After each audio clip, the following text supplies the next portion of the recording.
Hello there, and welcome to episode 4 of Live from Vaders Castle. I'm here with my co-host, Daniel McCrory. Hello, John. How you doing? Yeah, not too bad. How are you? I'm good. It's a fine day. No, it's not. It's quite cold, but it's a fine day in terms of Star Wars. You know, we've only got a few days left until something new comes out, so I'm quite excited for that. Yeah, as Dan is alluding to there, we are less than a week away from May the 4th and the new series of The Bad Batch, which is coming out on Disney Plus on that day. 5 days. At the time of recording this, it's 5 days, but by the time people are listening to this, it'll be a matter of days away. So yeah, very excited. So that is obviously what we're going to be talking about today. We're going to be talking about The Bad Batch. Indeed, we're going to be doing a deep dive, similar to last week. We're going to be looking into who they are, what we know about them, discussions on their episodes and the upcoming show, as well as the trailers we've seen already. That's what we're going to be discussing today. Yeah. We both of us just recently rewatched the Bad Batch arc from season 7 of Clone Wars. So we're going to be talking about that, because that's the introduction that we've had to the characters so far. So we know about them. And then we've got a new little segment at the end of the show, which is the Live from Vaders Castle book club, which is starting this week. So big episode today. Lots of stuff to talk about. Yeah, it should be very interesting. I suppose we should begin on our discussion of the Bad Batch, who they are, what they're about, and everything we know about them so far. Yeah, so I mean, the honest answer is we actually don't know a huge amount. We know they are an elite clone team, Clone Force 99, named after one of John's favorite clones, one of the clones I appreciate highly, 99.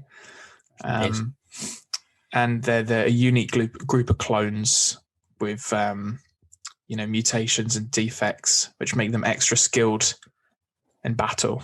So each of them have sort of a different unique ability or skill. It's kind of like a superpower, but it's not quite a superpower. Right. We have 5 of them now? Yeah, 5. It was 4 originally. So they're originally first 4, introduced. and then we now have a 5th member. To clear things up, we will be spoiler talking for the first 4 episodes of Clone Wars season 7. So if you haven't seen it yet, we will be spoiling it in very much detail. So there are 5 members now. The original 4 being Hunter, and I like Hunter. He's the leader. I always think he's a bit like Rambo. He's got the headband. Yeah, it gives off those vibes. Yeah, he's got that like tough guy vibes. He uses a knife and just stabs people up quite a lot, droids up. And then they alluded to the fact that he has like heightened senses or like awareness, and he's like good at tracking stuff. Especially electromagnetic things, I think they allude to. Yeah. That's what they say in the show. So that's Hunter. And then we got Wrecker, who's, if we're going for the action hero sort of stereotypes, he's your Arnold Schwarzenegger of the group. Mm-hmm. He's just a beast, isn't he? Yeah, he's a big boy. He's one of those ones that's all brawn, no brains kind of stereotype. Yeah, he plays that one to his T, doesn't he? Super strong, loves to fight, blow stuff up. But yeah, Wrecker's just a beast, the wrecking ball. And then the next one we got is Crosshair. Crosshair's the John Lee of the group, isn't it? It's the sniper. Yeah, man, you can hit a target from anywhere, don't you worry. So yeah, he's the sniper. He's got incredible aim and precision, but characteristically, he's quite quiet. Doesn't say that much. A little bit sarcastic and confrontational, and he's a bit like the old man of the group as well, isn't he? Yeah, he always reminds me of like in like a cowboy film when like suddenly the camera would like pivot over to like the cowboy sitting in the corner with like a cigarette in his mouth or something. Just like says like one word and everyone's like, hanging on to it. Oh, yeah. He's a badass, that guy. Yeah, Crosshair's cool. I like Crosshair. And then the last one is Tech, who is he's just a computer nerd, isn't he, of the group? Yeah, he's the nerd. He's sitting there on his little tablet most of the time, sorting out all the tech issues. Exactly. He's extremely intelligent. He uses like sort of radars and scanners and all sorts to help in battle, to translate different languages. He means that there's no need for a C-3PO because he can do the translations himself. He's the smart one. You've got like the smart one, the tough one, the strong and stupid one, and then the old and grizzled one. You've got all the stereotypes of like an action team right there. Yeah. It's what is it? It's basically Star Wars' version of the what's that? Oh, those films. The A-Team? Yeah, they were based off the A-Team, but it's a sort of a newish franchise, and it had like Sylvester Stallone, and they just got like all the old action heroes. Expendables, that's it. Oh, yeah. With like all the old stereotypical action heroes. And then the new guy of the squad is Echo, who Echo joins the Bad Batch in episode 4 of season 7. He's a former OG of Domino Squad, member of the 501st Battalion, and he was presumed dead after a rescue mission from the Citadel prison. And turns out he wasn't dead. He had been experimented on and transformed into a walking computer by Wat Tambor and the Techno Union. But he's disconnected from the computers, and now he's just he's got like a slicer in his hand, and he can sort of like slice into tech and, take over computers. And he's Echo, so he's a bit of a beast. He was an ex-ARC trooper. So yeah, he's part of the Bad Batch now. Yeah, I mean, we love Echo. I mean, I think he dies he's presumed dead after season 3. He's one of those episodes. Yeah, I think the Citadel arc was season 3. Yeah. So I mean, Fives and Echo were like the duo, weren't they? And Echo died, and it was quite tough for Fives to handle. Yeah, I really liked Echo actually as a character, especially in the episodes where he gets introduced to him, and you find out that he's called Echo because he just loves to like repeat orders. So that's why they call him Echo, because the man was just like a walking echo. Like any orders he got, he'd just repeat them for no apparent reason. Exactly. He's a good guy, Echo. He's a good guy. Yeah, again, goes into our discussion last week about how the clones, get their own personality in their names. So yeah, exactly. And any member of the Domino Squad just deserves the utmost respect. So the fact that he's gone from being a member of Domino Squad to being one of the Bad Batch, guys up there now. But yeah, I mean, that's the Bad Batch. I mean, that's pretty much all we really know about them, is that, elite team, name themselves Clone Force 99 after 99, and they're just sent on specialist missions, and they're sort of, they're sort of less likely to follow orders. They're sort of a bit more rogue, not very obedient, but they get the job done because they're all pretty skilled. Yeah, their methods are a bit outside the box, like not to the book. Yeah, unlike Rex and etc. Everyone else. Yeah, exactly. But I think that's the reason that they're so good. It's because they do think outside the box. Yeah, and all the missions they go on are like, suicide runs, I assume, because like no one's ever heard of them apart from like Cody was like the first person who had heard of them in the show. Yeah, in the Clone Wars. And I think it was alluded to.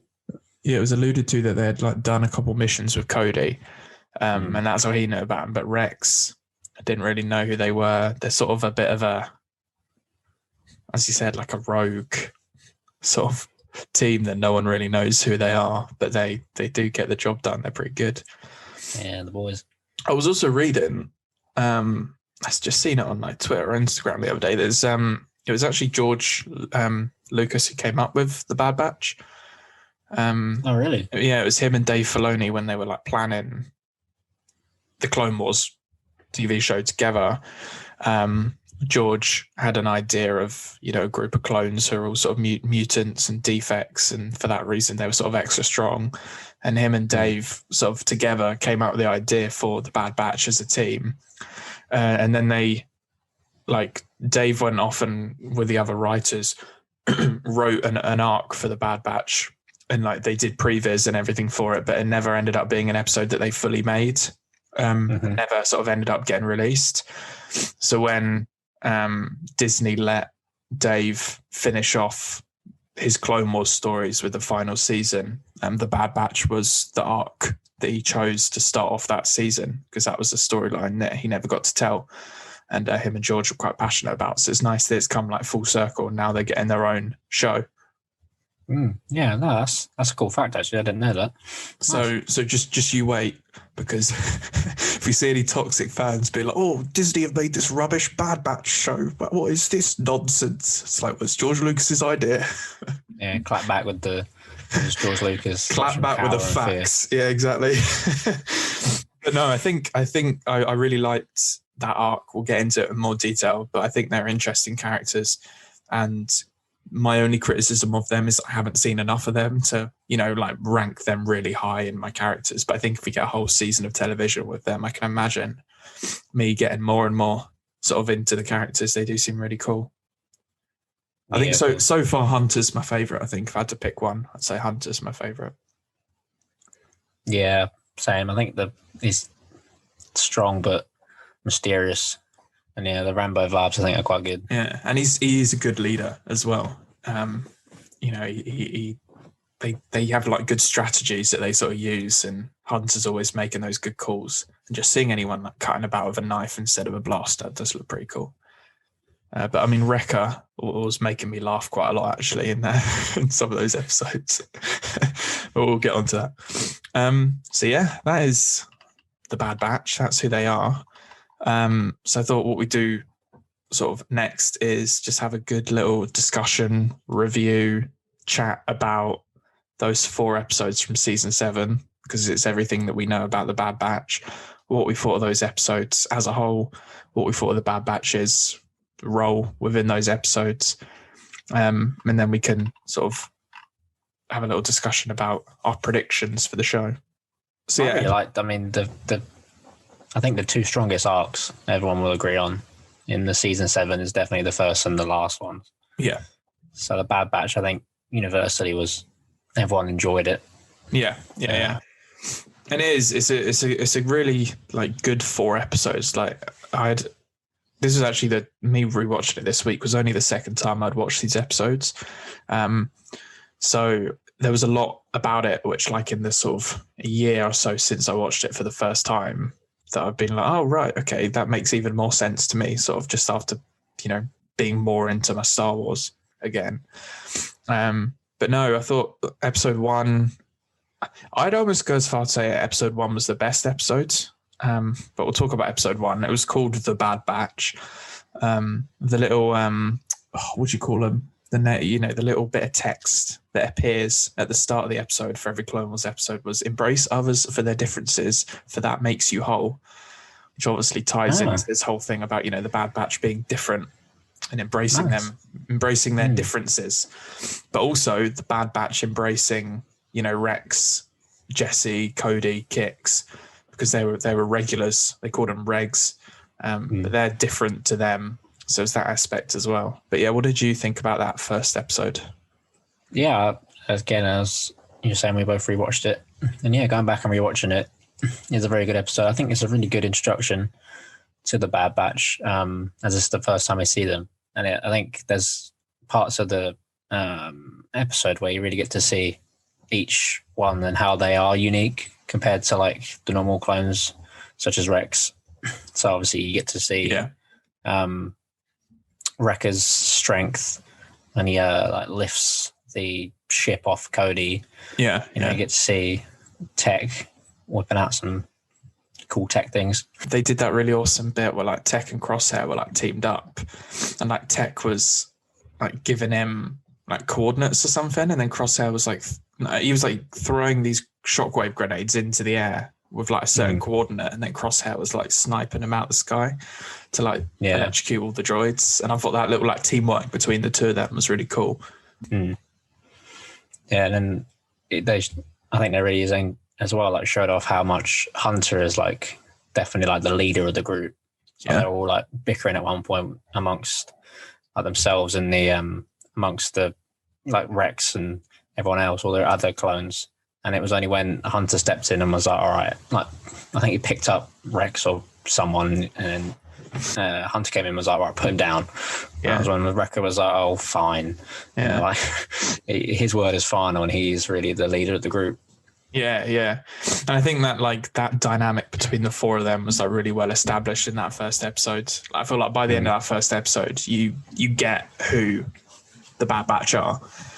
But yeah, just in general, like what the episode was about, it was we arrive on the planet Anaxis, and it's deep in the middle of a war, a battle being fought over the planet Anaxis. Obviously, Anakin and the Five are first to sort of lead in the battle. Mace Windu's involved as well. And then the separatist leader of this particular battle is Admiral Trench, the weird spider guy. And this mission is they figured out that the separatists are able to predict their strategies using some sort of algorithm. So Rex, Cody, Jesse, Kix, and the Bad Batch are sent sort of behind enemy lines to go to a cyber center to hack in and figure out what this algorithm is, only to reveal that the algorithm is like a live signal from another planet, and the signal is Echo's clone number and Echo himself. So that's the outline of the episode. The big reveal at the end is Echo's still alive, and then they go on to the next episode to go and find Echo. But yeah, there were some really cool fight scenes in there, some interesting sort of character moments and stuff. I liked seeing Rex coming up against people who are a little bit sort of less likely to follow his orders. I thought that was quite cool. As we were talking about earlier, like the way that they fight the droids, like Wrecker carrying the big sort of chunk of metal to like use as a shield, whilst the others do all like the cool, techie snipery stuff behind him. It's all just I all just thought the action was just really cool. No, yeah, it was. And as you said, that the fight scenes, I think they really show the different styles that the Bad Batch have compared to like the normal fight scenes we've seen in the rest of the show. I mean, like, I think they fight. Yeah, they literally fight differently, don't they? Yeah, like the Rogus like battle scenes I think we ever saw in the show was whenever Anakin came up with like some stupid plan. So I think having the Bad Batch have like their own style, I think again really separated the differences between them and the regular clones. Yeah. So yeah, all in all, I really like that first episode. The thing that I immediately noticed, because I'd been watching sort of earlier Clone Wars episodes recently, is the level that the animation and the cinematography like went up in this final season was ridiculous. Like I didn't quite realize it, and then I was watching it and I was just like, Jesus, the animation is like insane. And like when they were fighting, the sort of the way like, it was like one continuous shot, like tracking through like all of them fighting at once. The cinematography is like sort of stuff you see out of war films, but they're doing it in animation. I was well impressed. I was like, yeah, they really took it up another level with this season. Yeah, it was really nice. Yeah, the animation style was, I mean, I love the Clone Wars animation style, but yeah, they definitely took it up a notch this season. I feel like watching interviews with like Dave and stuff, Dave Filoni, he's always said that every single season they look to improve. Yeah. So, I mean, with the technology available now, it looks fantastic. The animation is unbelievable. Yeah, and I think it looks like the Bad Batch series coming out is going to take it up another level with the quality of animation. So I mean, it can only be good things. The only other thing that I was going to say about that episode was I did notice there was a cheeky little connection to Rebels in this episode. There were the Anaxis, the planet that they were on, is featured in Rebels. However, at some point between this and Rebels, Anaxis, the planet, is like completely destroyed, like a cataclysmic event. And there's an episode in season 1 of Rebels when they go to this like old Republic base. It's like on an asteroid, and the Republic base that they go to is the exact one that Anakin is based at on this episode. And like when the planet was split apart, like that Republic base survived on an asteroid. So I thought that was quite a cool little little link. Yeah. So it's the episode when Hera and Sabine are trying to get the like fuel from the Republic base, and there's those weird little creatures in the dark. Oh yeah. And they can like only move under the cover of darkness. Yeah. I remember the one. Yeah, and you see, cool, apparently you can see a couple of them in the background in some of the shots, like when they're having the campfire. In this episode, you see a couple of those creatures in the background. So yeah, that's cool. Little Easter egg for you. Yeah, I like it. So yeah, episode 2. Go on, John. What did you think of episode 2? There's a lot happened in this one. Yeah, I'm trying to remember what happens in this episode. So episode 2 is called A Distant Echo. And I even wrote down the line as well. The search for truth begins with belief. And this is when Anakin agrees to take Rex and the Bad Batch to Skako Minor to find Echo. And the episode opens up with Anakin sort of not really wanting to go. And then he has this little secret meeting with Padme. Oh, yeah. That Rex guards. And then obviously it sort of reveals that Obi-Wan definitely knows about him and Padme. But then she persuades him to, like, you know, trust Rex because Rex has always been by his side. So, you know, he owes him it back. But I did think it was a really nice moment when Anakin was just like, oh, he's being reckless. He's just like, he's letting his emotions cloud his judgment. And then Padme was like, I wonder where he's learned that from. And I was like, damn, you just got burned, Anakin. Yeah, I really like that scene actually. Because, I mean, she's not wrong. I mean, everything that Anakin's like annoyed about Rex, you know, he's literally the same thing Anakin does all the time. Rex is 100% learnt from the best when it comes to being reckless because you get emotional about something. They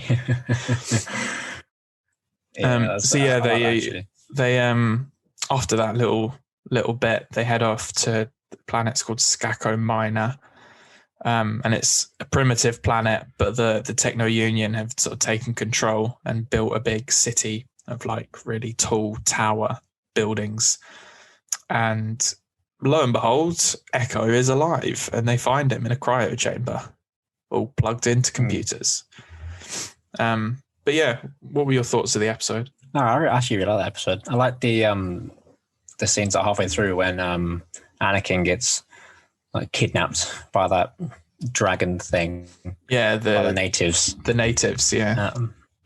And then Hunter gets like, I don't know, like attached to one of them because Crosshair's like snipes one out of the air with like he like grapples like a grapple gun, and he's like flying behind him, which I thought was pretty badass. This is again something I don't really think you'd see like Rex doing anytime soon. The Bad Batch were definitely dead. That's their sort of territory, doing that sort of batshit stuff.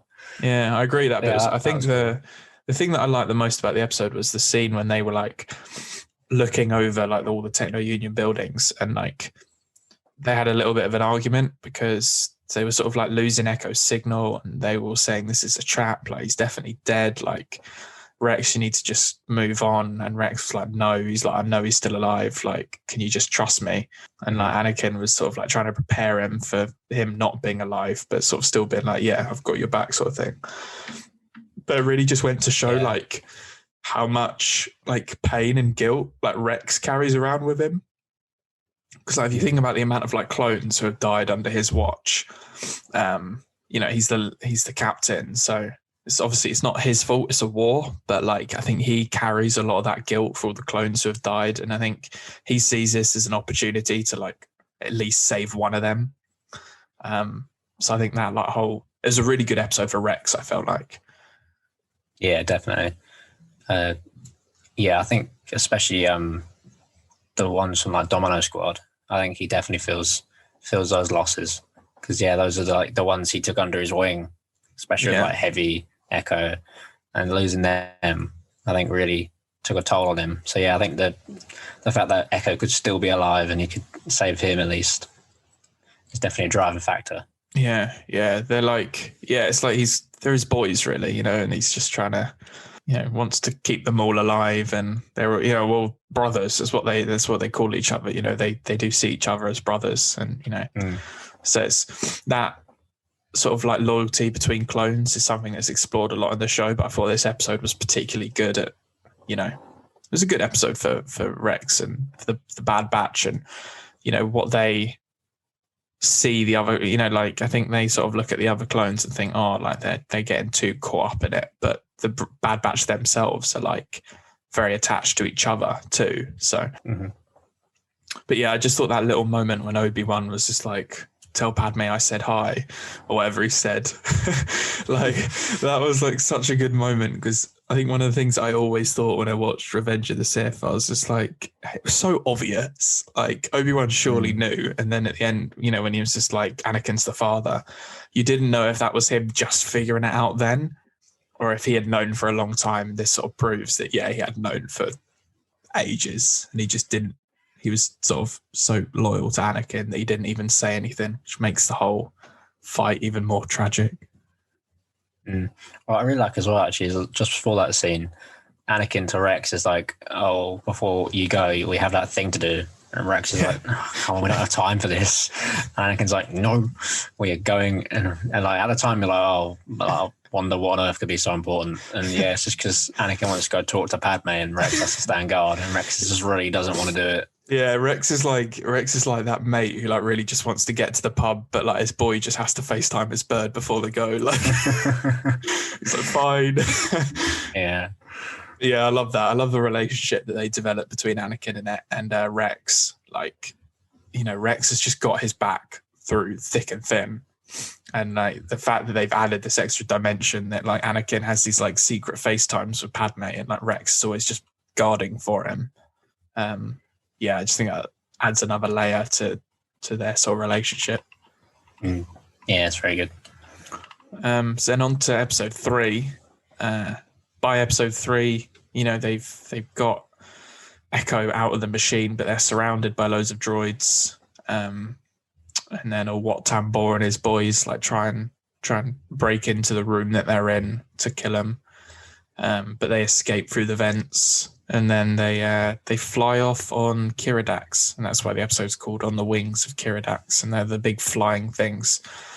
But then without realizing, they drag a load of the separatists to the Primitives' village, and then there's a big scrap where the Primitives have to decide to get involved, and they do. So they fight with their spears whilst the clones and Anakin are slicing up all the droids.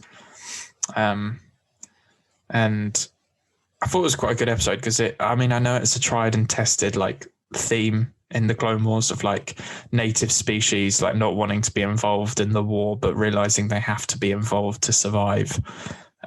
It's done quite a lot, but I thought this was another nice sort of example of that. Yeah, I think especially because they were very hesitant to join up until Rex like showed them what they did to Echo and like just what they like put him through. And I think that was when the natives were like, oh, okay, like these fellas, and then they need taken down. Yeah, like, yeah.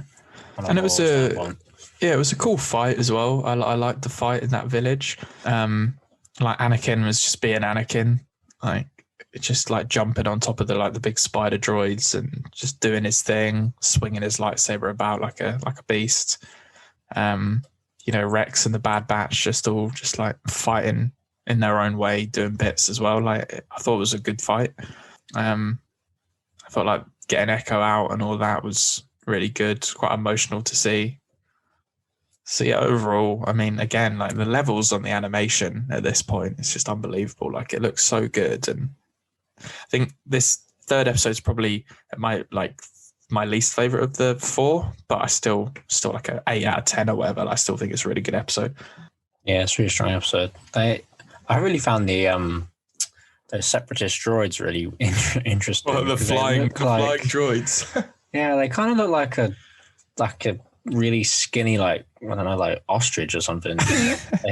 they like, because obviously the techno city is like in the clouds. They have little wings that like sprout out and they just like fly about, and I think they just look really funny. I completely forgot about it. And I was watching it, and they all like jumped on the back of the Kiridax and like flew away.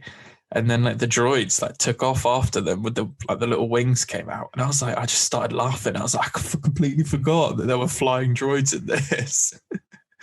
Yeah, but they got like little wings, but then they have like arms as well. Yeah. Obviously they hold guns and things, but they've got like little T-Rex arms. Yeah. Like they're tiny, and it's such a funny design. It's such a weird design. But that's what I love about Star Wars. They just chuck like the most random designs in, and it just works because it's Star Wars. Yeah. I'll tell you what really surprised me about the droids as well is, I don't know why it surprised me, but they obviously have the exact same voice as all the other droids. And I expected them to have like almost like, I don't know, like a higher pitched like voice or something. Because you have like the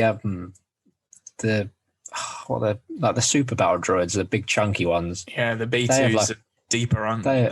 They got a deeper voice, and like the assassin, like commando droids have a different voice. And I just really expected the flying ones to have a different voice, but they didn't. And that really took me off guard for some apparent reason. I think they should just like, if they were being less politically correct, they should just give all the droids like really terrible accents like they did to all the aliens in the Phantom Menace. I think like if all of the droids had like different stereotypical accents, I think it would make Star Wars even more racist than it already was. Just give all the droids the same voice as Watto. I think that should just be how it is. Or they should all sound like Newt Gunray. Which is the most horrendous racial stereotype. But anyway, but yeah, and then the final episode of this arc, they were back to an Axis after rescuing Echo, and there's like a little bit of like question over Echo's like loyalty. Like, can they really trust him if he's been plugged into like a separatist computer? Trust placed in another is trust earned. Is the little tag at the beginning. So obviously trust is a big thing.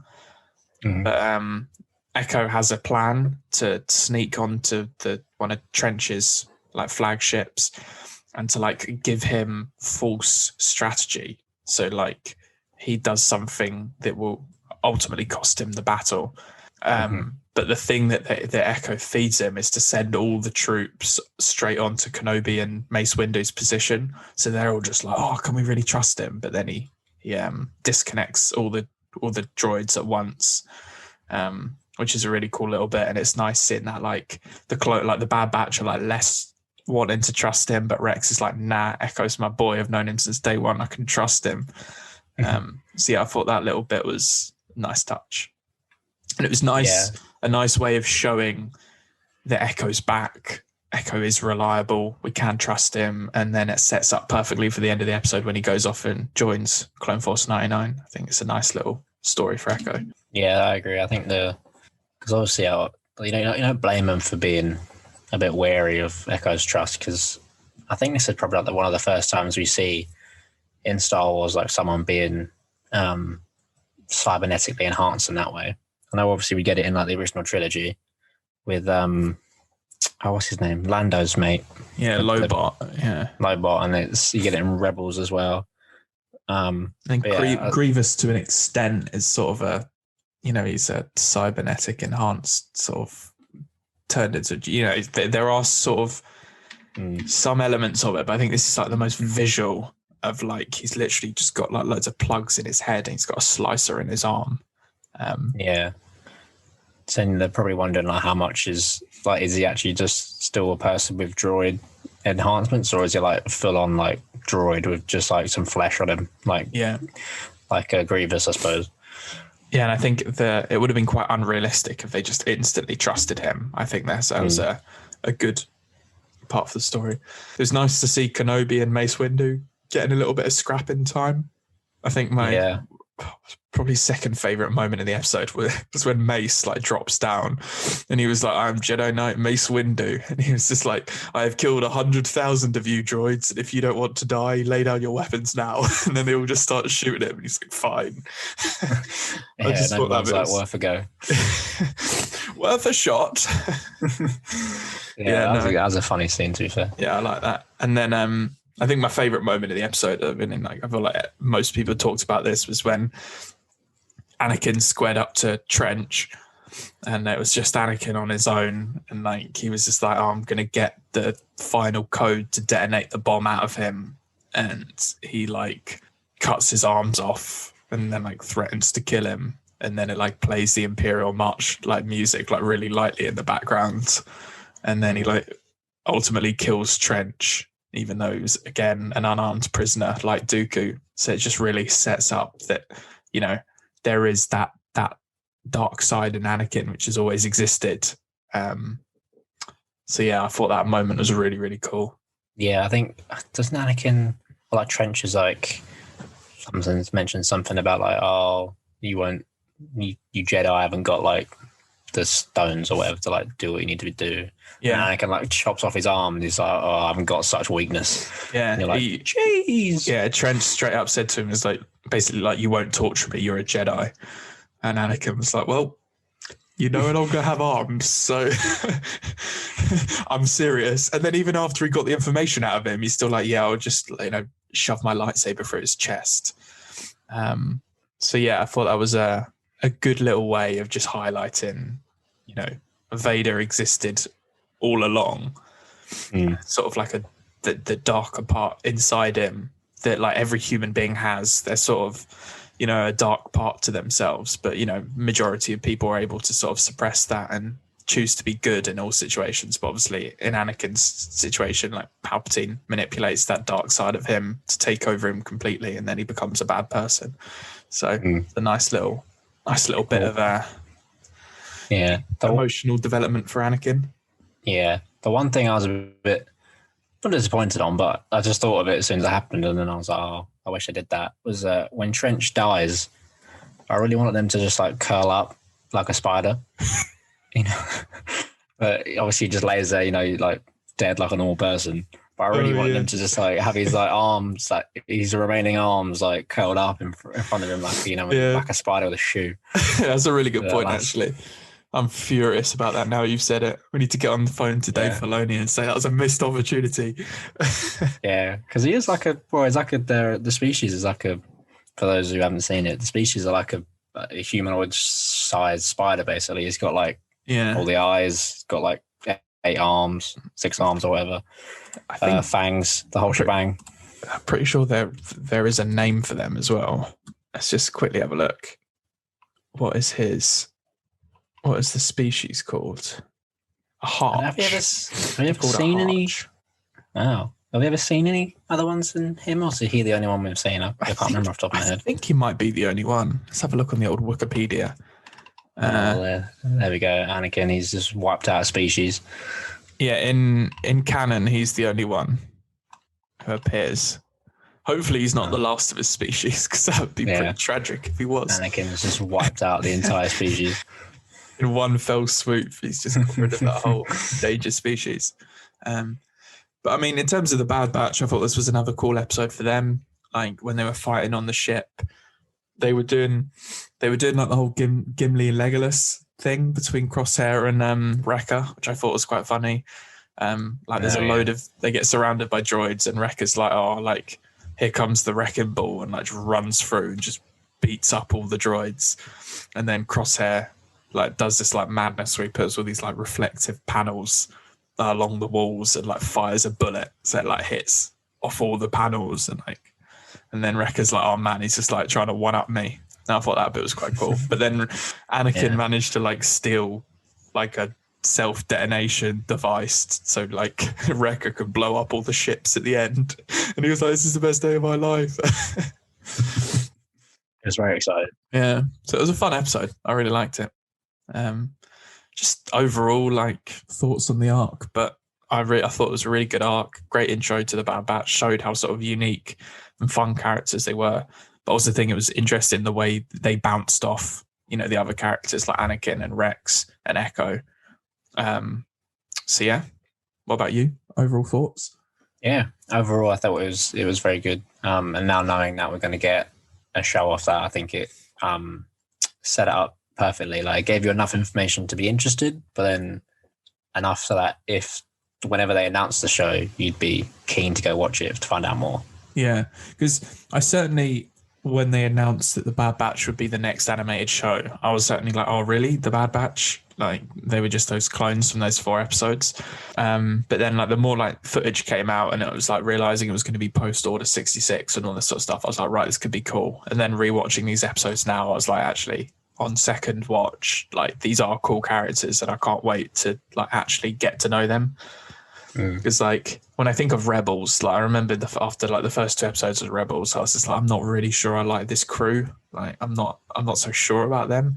But then by the end of season 4, like they were like my family. I was like watching it, just like I want all of them to be my real family. If they sort of do that with the Bad Batch as well, then I'm sure it'll be a good show. Yeah, I'm very much looking forward to it. So speaking of, I guess we can talk about our sort of predictions and thoughts on like the trailers and stuff. Like we've had a few trailers, so we have some ideas of what's going on in the show, but still quite ambiguous. Yeah, I feel like the biggest takeaway from it is obviously that it's after Order 66, which then begs the question of, did the Bad Batch go through with Order 66, or did they somehow not have to do that? And absolutely nothing that we've seen from the trailers has given away what side that could be. Like this on May the 4th, the episode could just open with the Bad Batch killing Jedi because of Order 66, which could be brutal to watch, or it could be them choosing not to go through with Order 66. Like we don't really know at this point.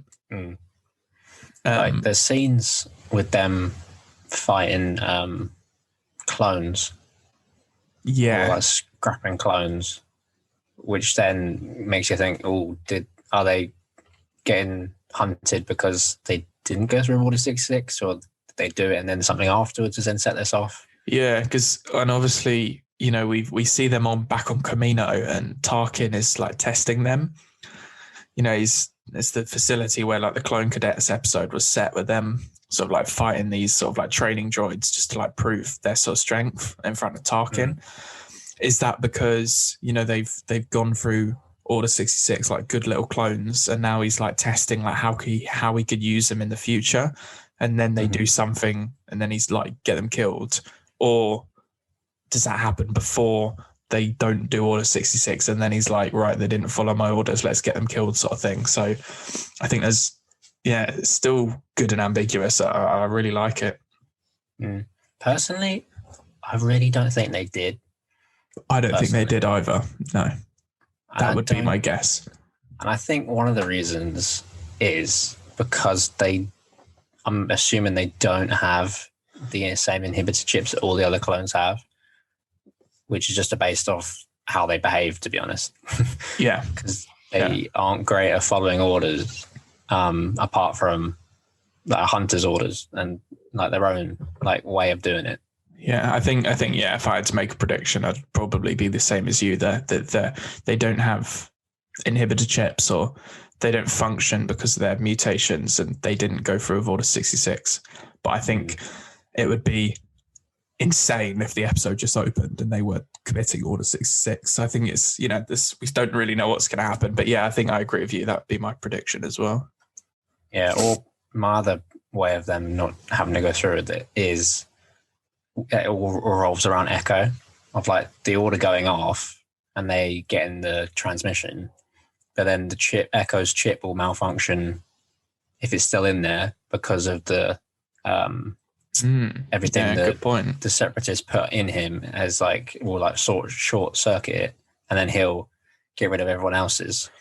Yeah, that's another good call. Yeah, there's definitely options there.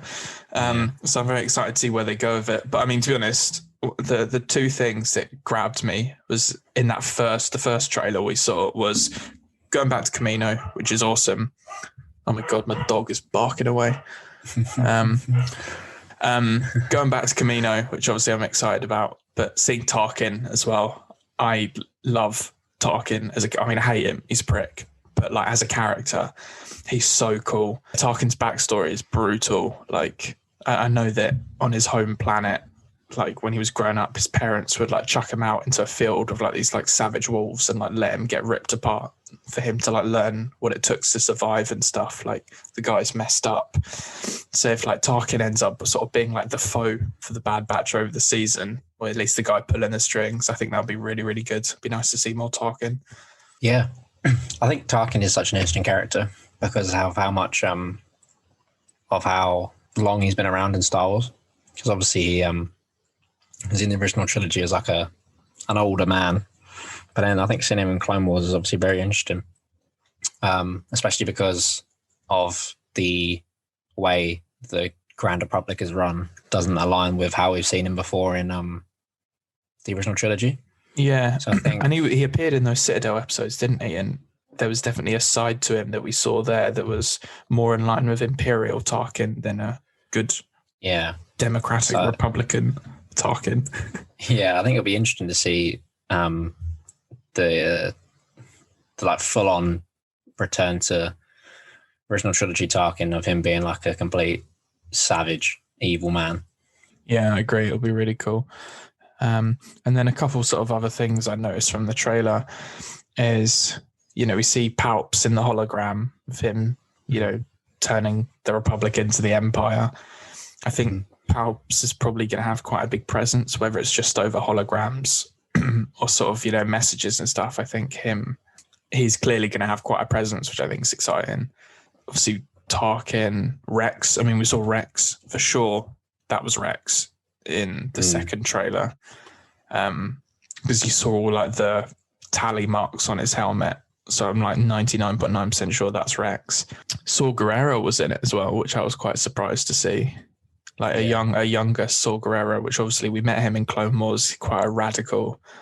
I think he could be an interesting dynamic between him and the Bad Batch. I think could be really interesting just because of his way of doing things. And if he's at odds with the Empire already, sort of just after Order 66, and then the Bad Batch are at odds because of whatever's got them in trouble with Tarkin, I think they could make good allies, but also like weird, like conflicting allegiance as well. Yeah, because I feel like if anyone's going to, I remember back in the Clone Wars shows, I think everyone was a bit worried about Saw Gerrera's like extremist tactics. Yeah. And I feel like if anyone's going to get more on board with it, it might be the Bad Batch. But then again, I feel like Saw might still take it too far. Yeah, so but I think the thing which is really going to change the way the Bad Batch act is this kid, who we meet in the second trailer. Apparently, the kid's called Omega. I don't know if that's been confirmed or if that's just leaked. I don't know. Apparently, the kid's called Omega. Whether it's I can't quite tell if it's a he or a she. I'm leaning more likely it being a she, but I'm not 100% sure on that either. Doesn't bother me either way, one or the other. Is he or she a clone? Is I think the question that's on my mind and on a lot of people's minds. I saw Choco was talking about it on his TikTok. I made a quick video, and his theory was that Omega is a clone, but like it's basically like the last drop of Jango Fett's like DNA was used by Omega, and like I don't know, maybe they had to mix it with someone else just to finish off the DNA sequence. I mean, or something. It would make sense, like like Alpha and Omega is often like Alpha's the first and Omega's the last, isn't it? It's sort of an often. So that would make sense. I think that's a really good theory that it's the last sort of drop of DNA they had left from Jango, and it sort of almost got diluted to this clone, which is still a little bit clone, but a little bit sort of someone else or something else as well. So I think that's a good theory, and it's sort of looks like there's going to be quite like space hopping adventure of them sort of taking on this new member and sort of maybe almost having to sort of take on sort of like father roles or like older brother roles or something like that, which I think could be really interesting to see how they deal with that. Yeah, I think giving them a bit of responsibility, I think with taking on such a young person will make the show interesting, because they are very, as we've seen before, like they're reckless. They'll just go in and get the job done. They're not really fussed about how it gets done or what happens afterwards. But I think adding Omega to the mix might make them a bit more cautious, or like etc. You know, stuff like make them have to like deal with responsibility and stuff. Yeah. And then the other character we saw was Fennec Shand from The Mandalorian, who is, I'm going to assume, is going to be a much younger Fennec Shand, but she's still being voiced by Ming-Na Wen. Yeah, I'm excited to see Fennec Shand. I think she's going to be an antagonist to them. I imagine she's going to be hired by Tarkin to take him out, you know, as a bounty hunter, because, you know, the Imperials do like using bounty hunters. So I imagine she might be like, have a bounty on them, whether they end up working together or whether they are just antagonistic the whole time. Who knows? But I think it's cool that they're making that little Mandalorian connection with it. Yeah. I think it's interesting as well because obviously you see in Mandalorian that she is in service to Boba Fett, or like not in service, but like they have like a deal with Boba Fett where like she works for him. I mean, I think she sort of basically said she is in service to him, didn't she? Because he saved her life, so she basically said she owes her life to Boba Fett. So yeah, I think that's interesting because obviously Boba Fett is a clone just like any other. So I wonder if they're going to allude to this Bad Batch, like them coming together in like the Book of Boba Fett maybe or something. Yeah, I mean, could you imagine that if the Bad Batch was still kicking it around, like post like the Galactic Civil War, and they appeared in like Book of Boba Fett in live action? Yeah, they cast Sylvester Stallone as Hunter, Arnold Schwarzenegger as Wrecker. Let's just do the fan casting right now. An older Nick Cage as Tech. And I mean, the perfect crosshair would be Sean Connery, but sadly, he's no longer with us. So it might have to be someone like, I don't know. Leave me with that one. But there, that's the fan casting. And then obviously Echo is just Tamara Morrison. Yeah, exactly. Easy. I mean, technically all of them should be Tamara Morrison, but yeah, just slightly different with some. If they use CGI, to make Sylvester Stallone look like half Sylvester Stallone, half Tamara Morrison, that'd be jokes. Tech, I think Tech is the one that looks least like the rest of the clothes. He really doesn't, does he?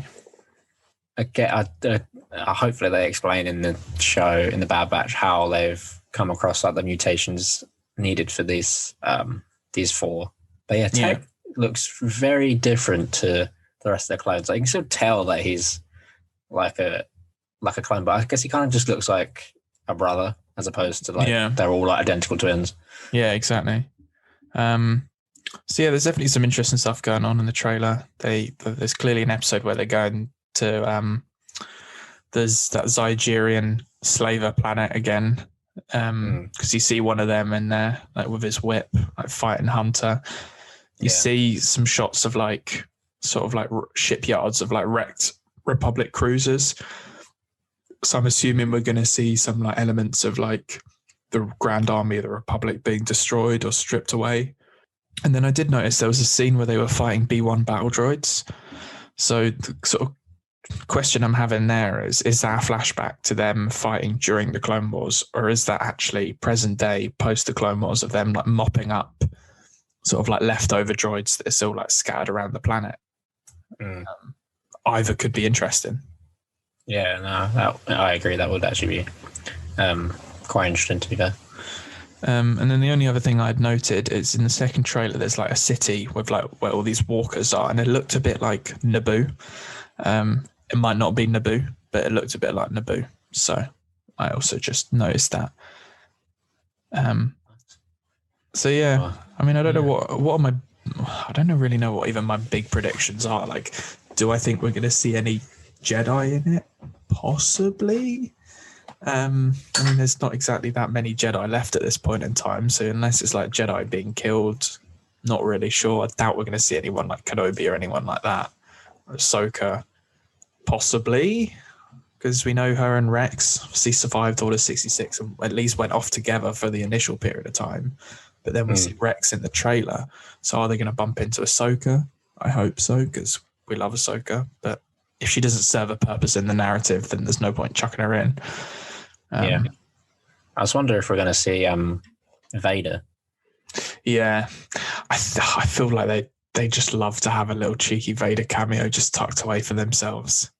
Well, if I remember, I'm trying to think back to the comic, like the Vader's busy at this point in time, isn't he? Yeah, and he's not. I don't think he's actually like properly revealed to like the Empire's troops for quite a while. Like top boys know who he is. A lot of the clones were shooting at him thinking he was a Jedi in some of the comics because like people didn't know that there was a Sith Lord working for the Emperor.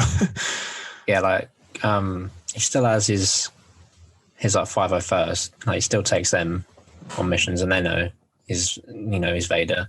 But yeah, I don't think it's general knowledge to a lot of the Empire that Vader even exists. Yeah. I'd be surprised if we see him. Yeah, I think if we saw him and it was like him and Tarkin were having a word and he was just like, you got to get this sorted out, that would be all right. Maybe if they give him a corridor scene of him like slaying people.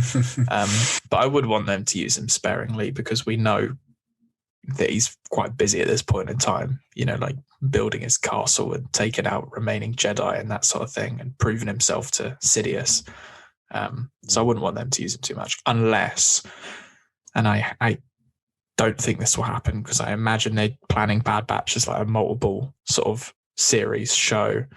But imagine if the show ended with Vader catching up with the Bad Batch and just killing all of them. Yeah, I feel like it's going to be a kid show, so it's not going to happen. But still, can you imagine? I feel like, you can imagine like the whole show there's been like a nuisance in Tarkin's side. And eventually, the last episode, he's just like, screw it, just Vader's got just get Lord Vader. And he's like, right, what do you need? I know they're not going to do that because it's a kid's show, and I don't want them to do that because I want to see more of the Bad Batch. But at the same time, imagine just the impact of that. But yeah, I mean, that's pretty much predictions. I mean, I've heard rumors that like we might see Commander Cody in it. I hope we do. Because obviously they've met Cody, they know Cody. I think that could be quite good if like Cody was full on working for the Empire now and they were clashing with him. Could be cool. There's sort of some of like the leaked episode names suggest we might see some of like the deserter clones who are still alive and that sort of thing. So we'll see what happens, but I'm excited. Yeah, me too. Not long now. Not long now at all. Right. So that's pretty much all the Bad Batch we wanted to talk about. So the only thing left for this week's episode is our own live from Vaders Castle book club that we're gonna start.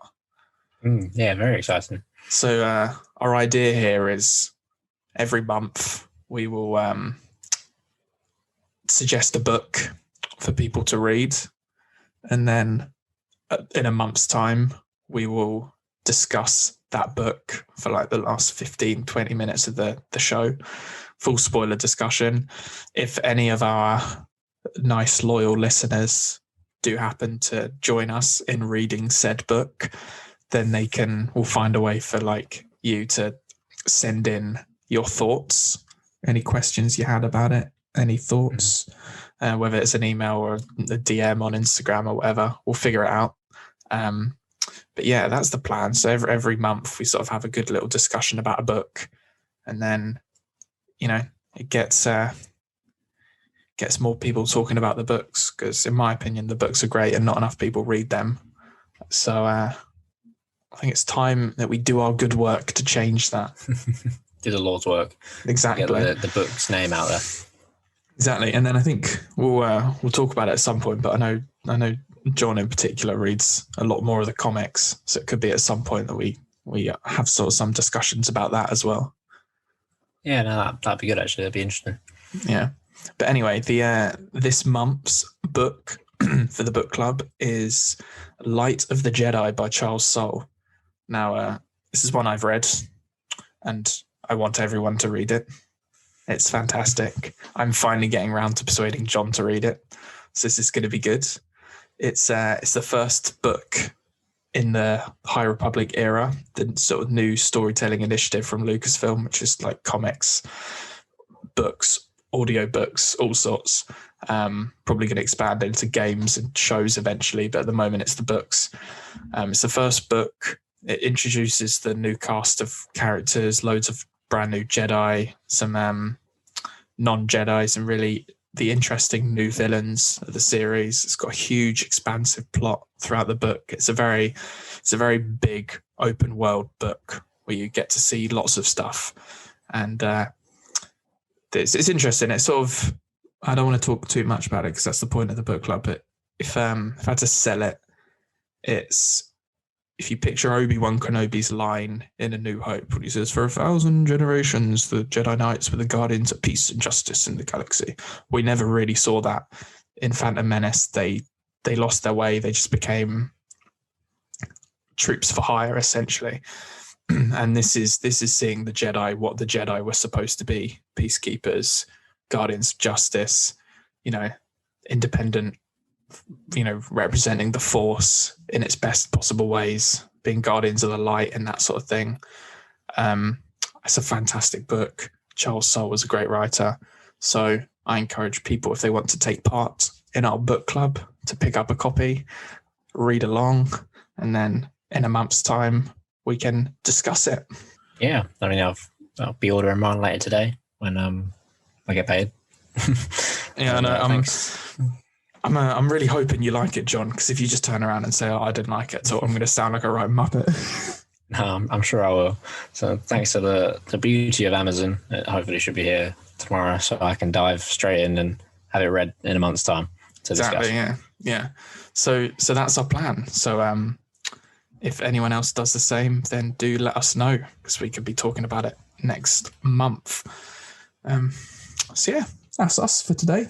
Yeah. Thank you for listening, and I hope you enjoyed our Bad Batch discussion. And we'll see you next week for the first episode breakdown.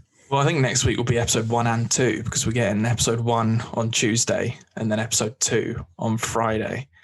So I feel like if we're going for those Saturday, if we're going for releasing our episodes on the Saturday, it'll be an episode 1 and 2 breakdown. We've got to keep things up to date. So yeah, we'll be talking loads of Bad Batch next week.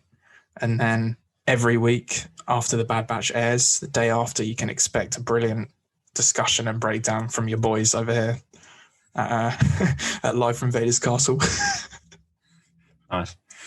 And then follow us on the old Twitter at Vaders Castle Pod, and on Instagram at Live from Vaders Castle. I think I've remembered that correctly. Getting better. Yeah, that sounds right. Perfect. Right. Well, cheers, John. That was a good time. Yeah, you're welcome. And thanks everyone for listening. Thanks.